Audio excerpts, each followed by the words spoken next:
Hi there, and welcome to the Nurturing Tomorrow podcast, Conversations for Change. We're your hosts, Victoria and Shaun, and we're so glad you joined us today. A quick note before we begin: we are not mental health professionals. This is a podcast for educational and advocacy purposes only. Everything we share reflects our personal perspectives and lived experiences. If you or someone you know is struggling or needs support, we strongly encourage you to reach out to a licensed mental health provider.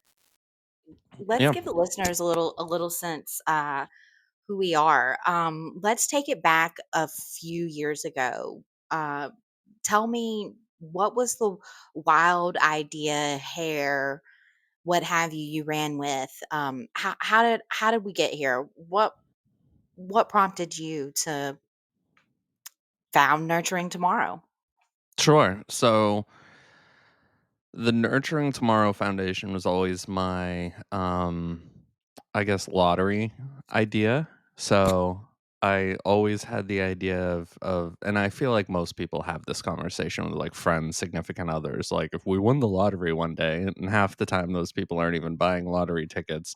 So there's no way for them to win the lottery. But it's beside the point. Mhm. So it was always my idea that if I won the lottery one day, I knew I'd still want to work. I can't sit around and do nothing. Literally, can't sit around and do nothing. So I was like, okay, I'll help children's mental health, and I'll do something with children's mental health because I'm a strong believer of both with my job and with my personal life, like looking at root cause. What brought us here today? And when we look at some of the adults out in the world today that are maybe not the best type of people. It's not always their fault. It's a lot of, experiences that they lived, things they've gone through, and that starts in the childhood. And if we can support some of the situations that those kids go through in their childhood, then we can hopefully, fingers crossed, create better results, create a better a world with more supportive people, happier people, and that was kind of my idea. So I I'm not a mental health expert. I am a consultant, as that's my career. I'm a consultant. I've been in contact centers for the last 15 years.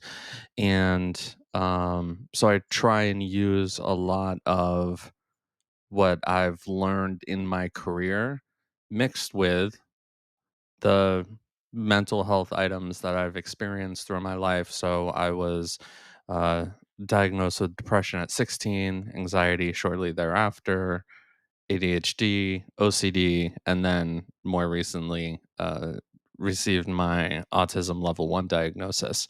So I try and take all of my lived experiences, my professional career, and my idea was to one day put that towards a nonprofit when I win the lottery. And then I decided, well, the chances of winning the lottery are low. So why not just do something now? And I started the foundation, and here we are. Wow. So that's that's awesome. So what I'm hearing here, takeaways are people first, Hmm. lived experience, Hmm. building community, and kind of leading with not what's wrong with you, but how did we get here? Exactly. How did we Uh, get here? And understanding that we can't change what's happened in the past. We're here. So how do we use what's here with us today to both help ourselves, because we need to help ourselves to be able to help others, but how do we help ourselves and help others at the same time? to go back to the question though, so was it just you didn't win the lottery? We established that. I haven't won the lottery, not yet. I think it can That was still happen. so you were like, let's do it. Let's build this community. That's amazing because I know myself personally, and I don't think I'm alone in this. So many people have the calling, for for the betterment of humanity, right? In Hmm. different capacities and areas. And I think so many of us have that same vision as you do, and really want to help people and have ideas and think, if I had the money or the time one day, I would love to just dive in and help this cause and start that. And you did that. So I think that's big in itself, that you took the initiative and dove into something that you truly care about and you love. I think that speaks a lot to who you are, and it speaks a lot to how you plan to carry out the mission of nurturing tomorrow. And hey, that's what nurturing's all about, and building something from the ground up, Absolutely. becoming a Yep. a parent. You're never ready until you dive in and just get going. That's what drew me to the foundation, was truly your initiative. So thank you for sharing that. Yeah, absolutely. And it's one of those things that, like, as you were talking about, like, nurturing things, it I thought long and hard about how to start the foundation, what the I knew what the purpose was and what our mission was, but I didn't know what exact activities that, and I know we'll talk through that a little bit, but I didn't know exactly what activities we'd be able to start. I had, no fundraising at the beginning, still very low fundraising. So, like, my thought process was just like, let's just go. Like, if I help one person, two people, five people, fantastic. Like, maybe it won't be thousands upon thousands of people, reading the message, hearing our voices, seeing our faces, but if we can help anybody, then hey, it's just taking our time.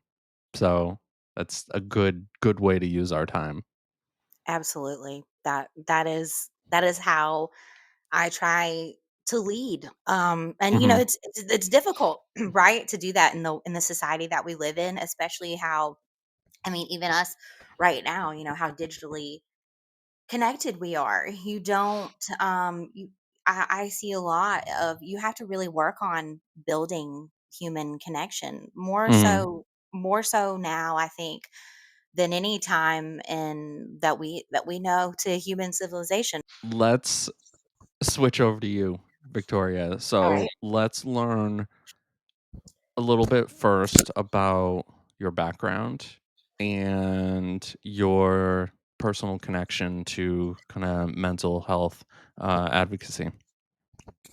Thank you. I would love to jump into that. And before I get into my background, I'd say I'm going to jump right into the advocacy. My advocacy for mental health comes from my lived experience.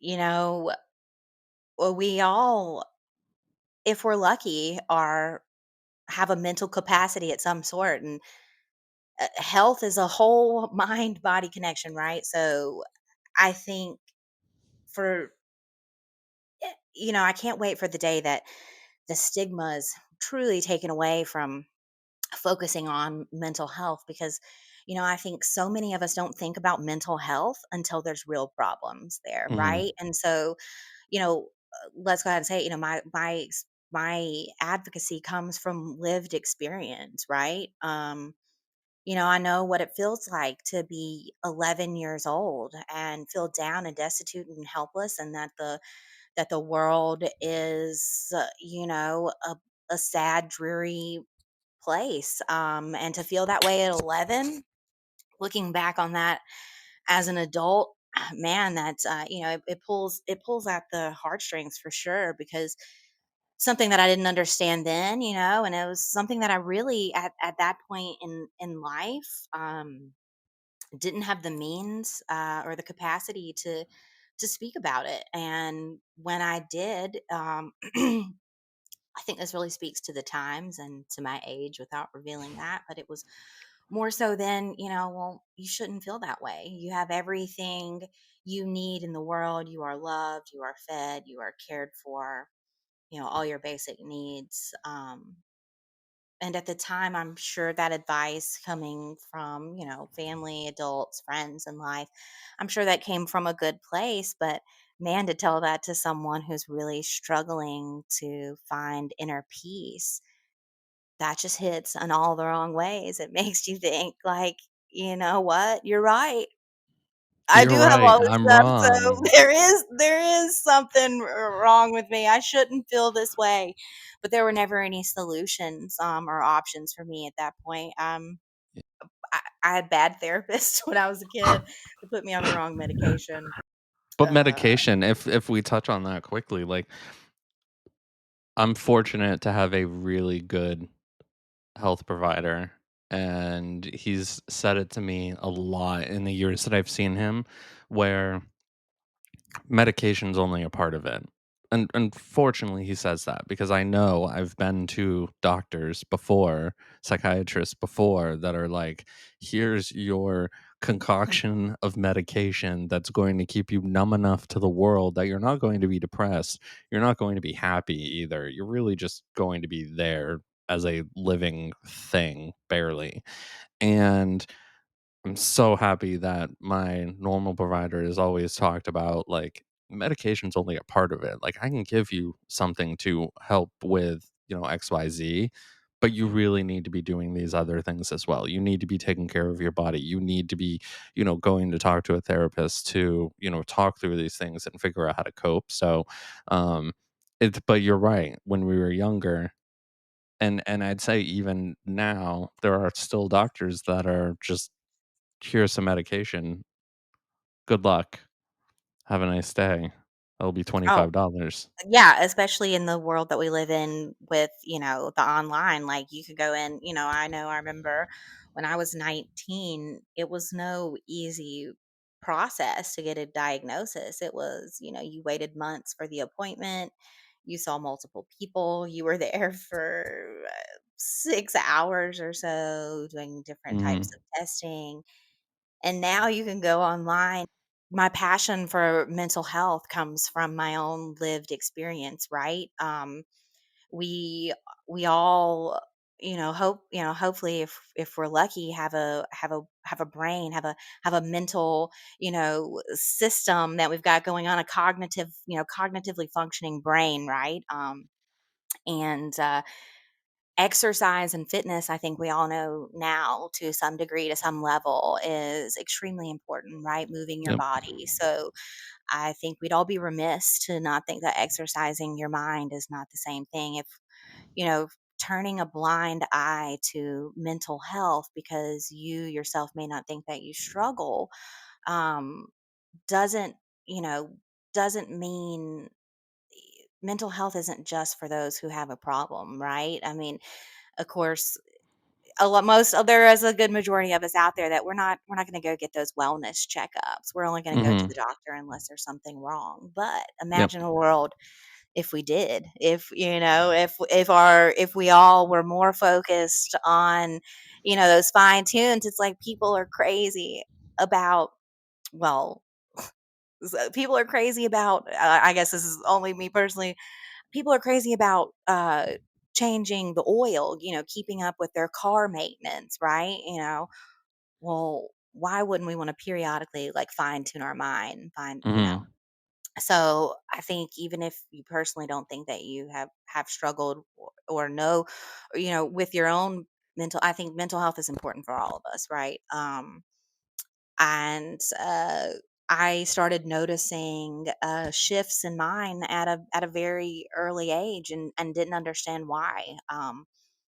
It and I That to me, it spoke to me then in a way that I didn't understand. And now looking back on it, I'm like, wow, I wish that I myself had a voice to advocate for my own mental health then. I wish that I had more of an understanding, those resources. And also, I wish that my parents had the resources that are out there available to us now. I think, and I bring that up about my parents because, I remember being as young as 11 and just feeling super down on myself and not understanding why I felt that way, right?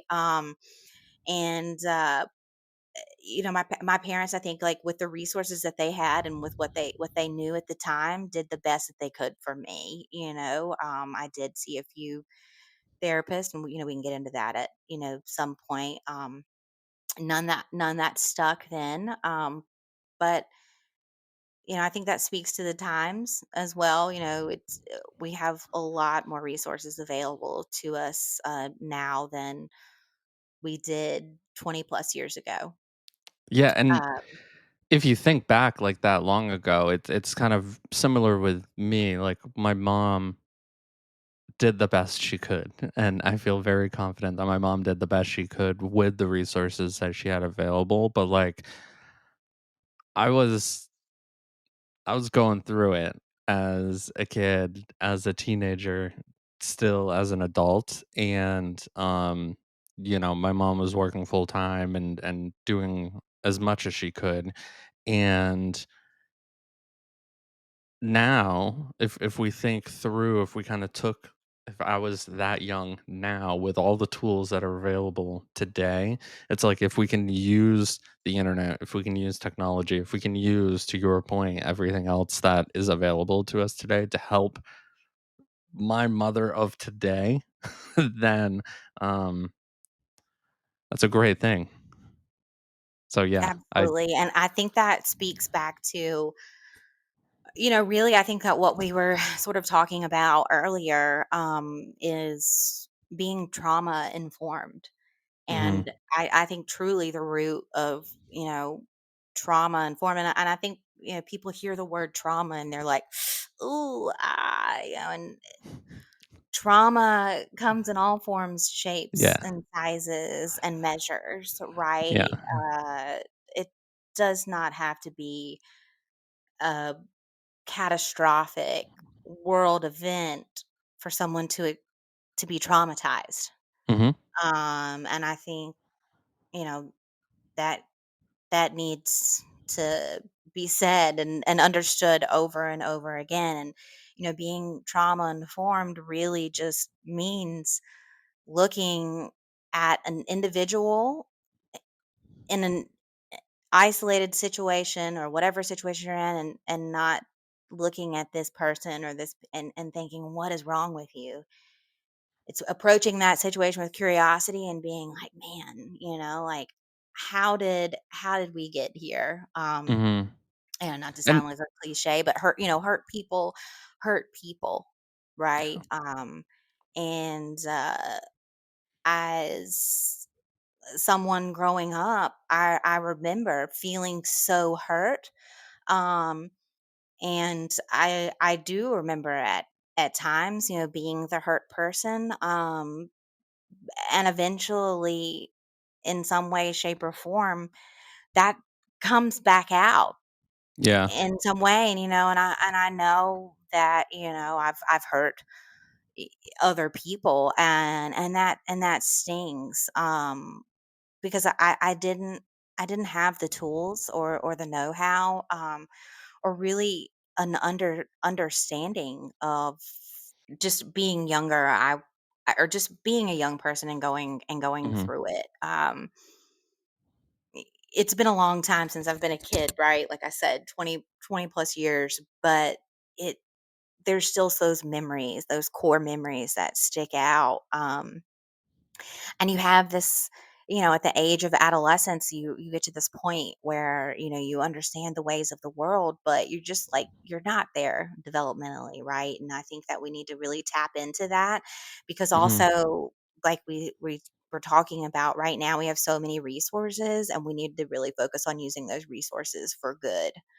absolutely, um absolutely, and and so if that's really what draws me in. if we go back to the part where you were talking about being trauma informed, and I think touching on the informed piece, uh, being informed on all things mental health, I think is super important because, like, to your point, if you may be in a great headspace your mental health may be fantastic.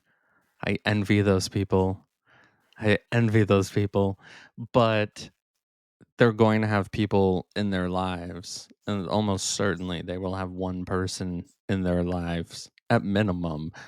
That could be a friend, a family member, their parents, brother, sister, whatever, that isn't in the best of headspaces. So I think being informed on kind of what to catch, what are the red flags that maybe there is something going on that with one of those people that they're not verbalizing, but you can physically see, and then also being informed of how do you approach that? What are some things you can do um, to help?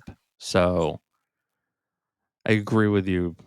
Being There was one thing you said that I was like, I need to touch on this again. Yeah, But I think being or being informed in general is super important. totally. And to look back on that, I have to share this because it was just a thought, in my head, and I cannot get it out. It was like a movie playing in my mind when you were speaking to that. Just seeing young Victoria acting out, participating in activities, just screaming out for attention. And I think a lot of people, in the adolescents, are like, let's just talk about teenagers for a second because they're a big deal. And I think a lot of people were like, "Oh, that's just a teenager being teenager." She's, a lot of people always want to shift the blame onto someone else, especially someone else. So like, she's just got caught up with the wrong people. Like, no, like they're not. They were kids as well, right? And I think looking back on it, I'm like, wow, I wish that there had been more adults in my life at that point who had been trauma informed, because you look at someone like that and be like, man, like, not like what is wrong with them, but like, man, what is going on in your life for a switch like that, Yeah, right? Because for me, it it was it was a switch one day. It, I went from feeling one way to another and had no idea how to process those emotions. And one thing kids are resourceful, and you'll find your own outlet. So I think like a big thing for me, for my own son, um, for other parents, or really anyone who has any interaction with children, who has been a child themselves. So this includes everyone. I think yeah, it's important for us to, to understand ourselves, to better understand others, is to read those actions in a different way and really approach it with curiosity. yep, um, and I think that's the best way to do it, even if it's on a small interaction in a gas station or a fast food line, and or a grocery store. You might have a bad interaction with a clerk or another customer, and you're like, what a your knee jerk reaction might be like, what a jerk. But I mean, man, you don't know what they just walked away from before yeah. they walked into those doors, right? So I think humility, curiosity, compassion are three things that drive me. So Victoria, you and I met, I don't know how many years ago. It's been Pre-pandemic, so it's like crazy. So wow, 2018. 2018. That's what you're locking in. Final Yes, answer. final Final answer. answer. 2018. I'll trust you on that. I Yeah. I don't I don't have it in me to look, but my wife and I met you before she was my wife. So, Emily and I met you quite some time ago, and life happened and whatever, but I know, looking at social media, what was it, last year, I saw you share some school project you were doing, and it was mental health related, and I said, "Ooh, I need to have a conversation with her." I always knew you and the people you surrounded yourself with were good people. So I was like, I need to have a conversation, learn more. So after that, we had quite a few conversations, and ultimately we decided to bring you on as our chief operating officer to keep us both responsible, and our interns responsible and our volunteers responsible to kind of work towards the projects we're committed to and stay on track. So tell us, or tell our listeners, our viewers, our watchers. I can't believe we're on camera and people might watch this too. Um, tell everybody, hi. Tell everybody about that project you worked on, and then talk to us about kind of what your role is as the COO and kind of what's important to you in that role. So I started grad school a year ago last fall. And at Wake Forest University, had the opportunity to get involved with a hackathon at the medical school. And that's what you're referring to. You saw on LinkedIn, which is really cool. I know I didn't know much about computer science, but the basis of the event was come bring your ideas to build a mental health platform or some sort of digital tool to benefit the mental health sphere. And so I thought, man, I've got all these crazy ideas for apps all the time. I love mental health, and anything I can do to get involved on campus. I'm Hmm. always trying to meet and network with people within communities. So I went, and I ended up it was I'll go ahead and put this out there, it was like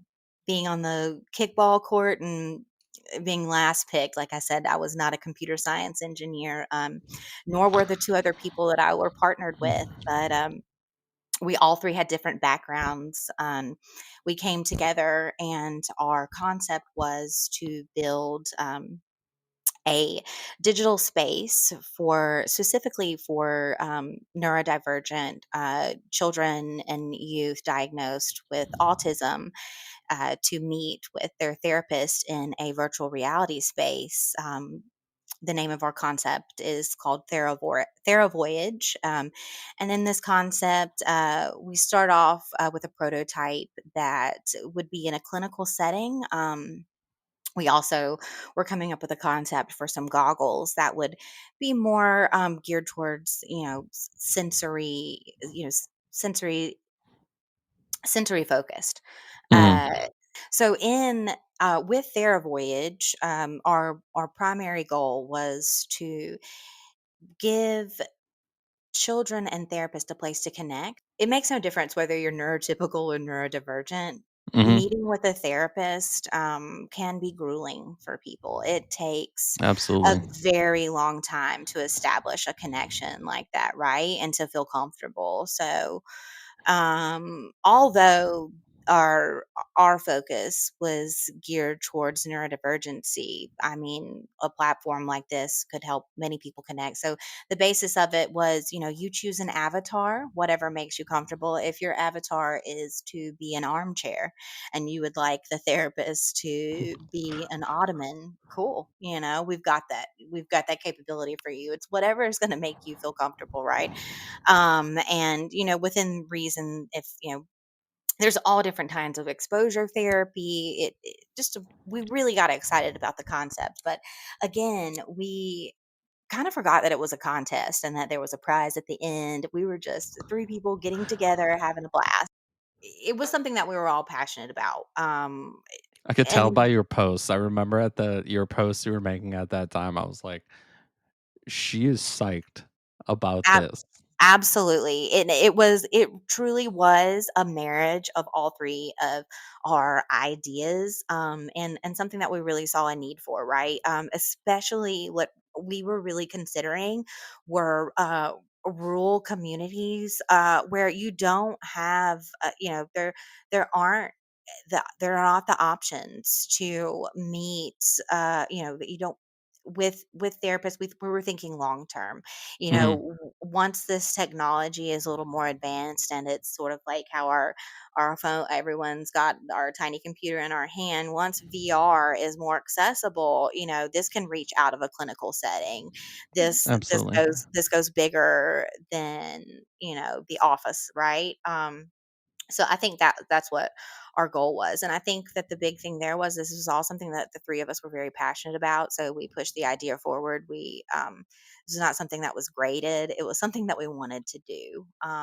And with that being said, we won first place, and yeah, I was super proud of that. So that's how we reconnected on LinkedIn. And it was sort of crazy because here you are over here building a foundation that it literally the basis of the foundation is what we were building our digital concept on. So when you reached out, it was no question to me that I wanted to be involved in any way that I could. I was so excited. So that's how we reconnected. I know that, we had some conversation. We probably met like 3 or 4 times after we reconnected, and it's so funny because I remember the day you were like, "Okay, like we've had these conversations. We both have great ideas. We both have this like initiative and this drive to like go work on some stuff." You were like, "What's my official role?"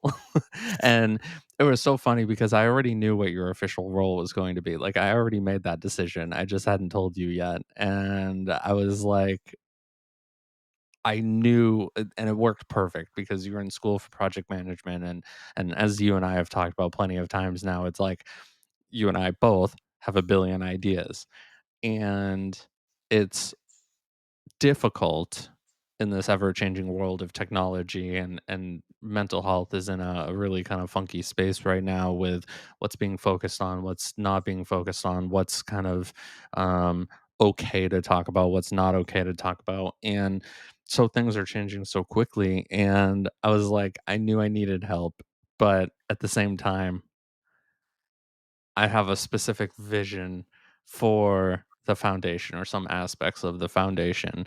And between you being in school for project management, me being a consultant, project management being a big part of my day-to-day job, um, it it was a clear like yes to bring Mm. you on as the COO, and for having both of us hold each other accountable and encourage the good ideas and maybe tone down or put on the back burner the ideas that are maybe just not a key priority at the moment. So I remember that.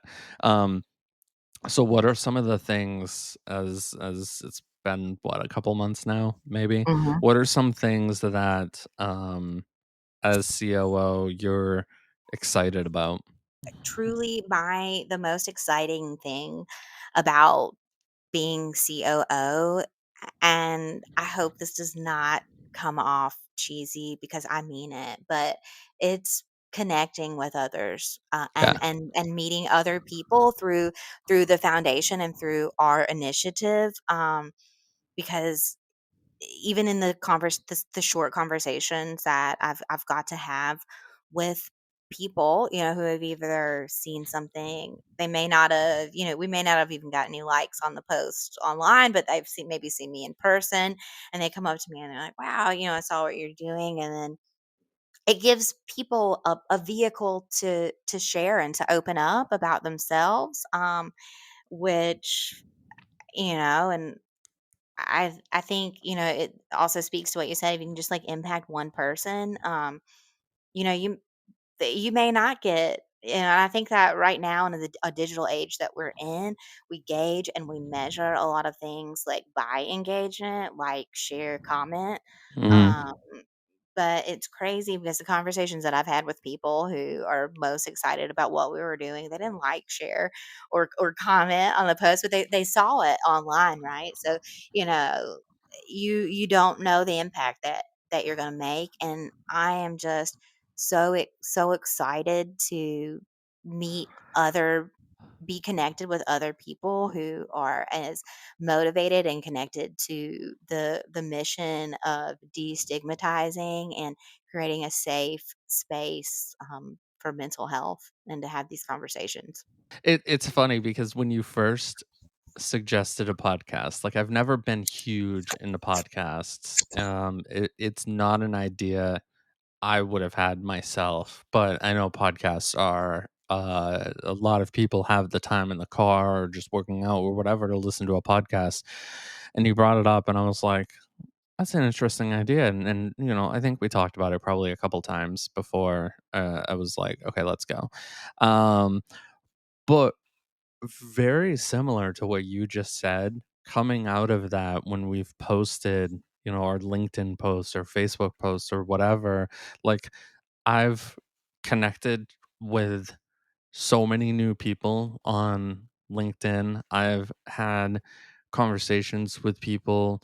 I've had people ping me on Facebook and whatever, just asking me questions. And Mm-hmm. uh, it's it's so funny because my LinkedIn followers or connections or whatever was very, I've been in contact centers for almost 15 years. So I have a lot of contact center people in there, but now my connections are expanding out to therapists, to psychiatrists, to neurodivergent folks who have neurodivergent children. And I'm connecting with all these other people that I don't know, that's what kinda fills my cup, I guess, where it's having those conversations and learning new things and seeing that, like, "Oh, that thing I went through that I felt was weird because my colleagues weren't doing the same or whatever, like, all these other people are going through the same thing." And it's like, "Oh, well, that makes me feel better." So I'm super excited that you came on, that you suggested this idea. I know we already have like some super exciting guests in the pipeline that I'm excited to meet with. So, um, that's awesome. That's right. And as a project manager now, I don't like to focus on time wasted, right? But looking back, just on all the time that I felt that I'm going through this alone. What is wrong with me? Why does everyone else seem to be making it through okay, and here I am struggling internally? And this is broadly speaking, right? No, the world is a big place, and our all of our DNA is quite similar to. So I don't want to look back and be like, wow, look at all that time wasted I spent feeling so alone in my feelings, and Hmm. that my feelings weren't valid and were wrong, right? But now I realize that instead of like, man, that was such a lot of time I spent feeling horrible about myself, the only way to look at it is just to turn it around and make it fuel to the fire to ignite, to put that passion in there to let others know, like, no, it doesn't actually have to be that way. There are many others out there who are here in this. And I Yeah. think it kind of sounds cheesy to be like, we're in this together, but we live in a global village now, so let's use it and put it to work. Yeah, the internet's helped us connect with not just kind of the people we've grown up with our whole lives and have really experienced the same things as each other in our whole lives. We're able to connect with people that have had very different experiences, but also similar in a lot of ways too. And that allows us to expand our knowledge to to help support them a little bit better, helps support ourselves a little bit better. So absolutely. Yeah, I think at this point, maybe a lot of people want to know what. what is this podcast? So what would you like our subscribers to get out of this podcast? What's in it for you and them? Yeah, I'll kind of answer this in two different ways. So I think the podcast is kind of one avenue, and I want us to be able to have real conversations with people, and we have that little script we read at the beginning of this podcast. We're not mental health professionals, et cetera, et cetera. Uh, and that's true, and we will have some mental health professionals on the podcast, but the biggest thing is the conversations. And I want us to, you and I, our guests, um, and through our social medias with our viewers and our listeners to have those conversations and understand the real experiences we've all gone through and some of the things that we've done to help work through, and then having the conversations to fill in kind of the gaps that we have. So that's Yeah. that's kind of the purpose that I see of the podcast. And like I said, we're going to have so many cool people on the podcast that we're going to have folks who maybe haven't been to therapy or haven't found that therapist that's really helped them, and they've had to learn uh they've learned songs, and music has helped kind of guide them.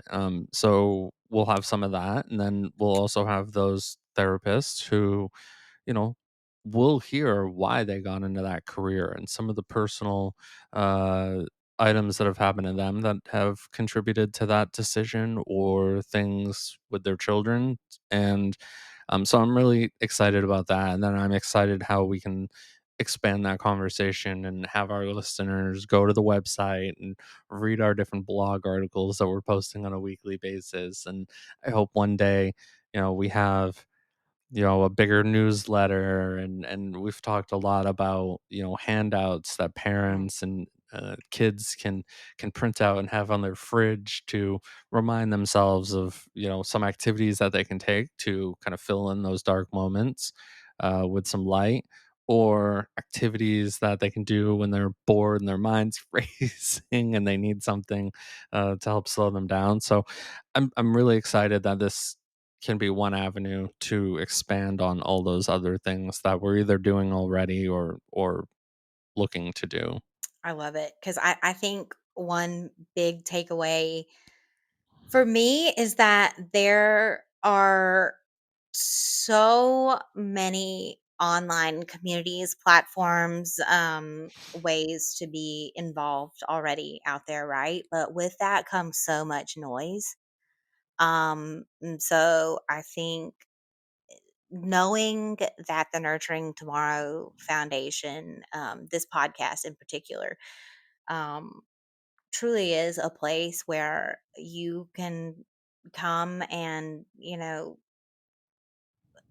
know that it's just all grounded in support and Hmm. community, in a positive way. I think for us, it doesn't matter the number of subscribers. We're measuring ours by impact, and yeah, if this can impact one person, then It's just I'm time. Like, it's we're time. just spending a couple hours here recording. As we look to kind of round out this episode, Victoria, uh, let's hear from you. I know this was kind of your this was your baby. This is your idea. Uh what can our listeners expect from the Conversations for Change podcast? The purpose really is to bring people together, and I think it's the purpose of the podcast for me is just really building that community and Hmm. giving people a chance to hear from others, because I think that we have so many all of us have so many parallels. You know, everyone is so unique, but yet there's so many things that bring us together in life, some good, some bad, right? So I think that's what this podcast for me is all about, just making a space for, we're not experts, and I think that, as much as that's a disclaimer at the beginning of our podcast, Hmm. it is also something that I think that that's the vibe that we're trying to give here. Like, we're not perfect. Yeah. We're not professional podcasters. We're just real people being people having conversations with people. And in you know, a world that we live in that revolves around people, human connection is lost on us Hmm. all. So to me, this is about the raw and the raw and the real. Just connecting with other people and giving people the opportunity and the platform to have a voice and speak to their passion. Because I can guarantee, I only took a few college courses in statistics, but if you're going through it, there is someone else out there that's going through it too. And no matter how big or how small you think the impact of your story may have on someone, you don't know. You Exactly. really don't know. And I think like the big thing about the podcast for me is sometimes you don't want to hear from the experts. Sometimes you don't want to hear from people that have they that say they have it figured all out or make that claim. We're figuring out, like, it's We're baby figuring this out steps. as we go. We're Yeah, trying to make it absolutely. better, but we're not trying to fix it. And I'll say that sentence with the little asterisks after it to say, like, we don't need fixing per se. Mm-hmm. Like, we are I talk to my therapist about this all the time. Like, I'm trying to take what's wrong with me, air quotes for anybody who's listening, what's wrong with me, and turn that into like a superpower. So, Mm-hmm. I have OCD and autism. So, if I'm taking those two characteristics, I can make some things very challenging. How can I take the OCD and make me a really good consultant and project manager and, try and make these perfect items that can come to fruition and help other people? So, like, I think that's a big part of it for me. Oh, I love that. And let me piggyback on that real quick because something that I work on deeply in therapy and talk about in therapy that I think that I didn't understand about myself until recently is my propensity for perfectionism. But I've always felt like, well, I am the furthest person from perfect. So how could I be a perfectionist? That makes no sense to me. But this doing this podcast and figuring it out as we go really speaks to my healing. Because I, in my life, have just missed out on so many opportunities or just not done something or not submitted something because it was not up to a perfect standard that I was so afraid of the fear of failure and not projecting as perfect that I either self sabotaged or just didn't do it at all. Right. And Mhm. looking back on that, that could sting a little bit, so this is like a big jump and a big leap in that, and so maybe for anybody else out there who, needs to hear what we just said, like, you you just take a check from one of the biggest brands out there and just do it, okay? Thank you, everyone, for listening or watching today's podcast episode. As a reminder, if you haven't checked out our website already, please take a look. It's nurturingtomorrow.org. We have a lot of great blog articles and other good information to help both you and your little ones out there. And then don't forget, if you're listening to today's podcast episode, how about you subscribe to our podcast? I'd be greatly appreciated. We are on all major podcast platforms, so please feel free to find us on your favorite platform and subscribe to us there. We appreciate all of you hanging out with us today. Again, don't forget to subscribe, and we'll connect with you on the next podcast episode.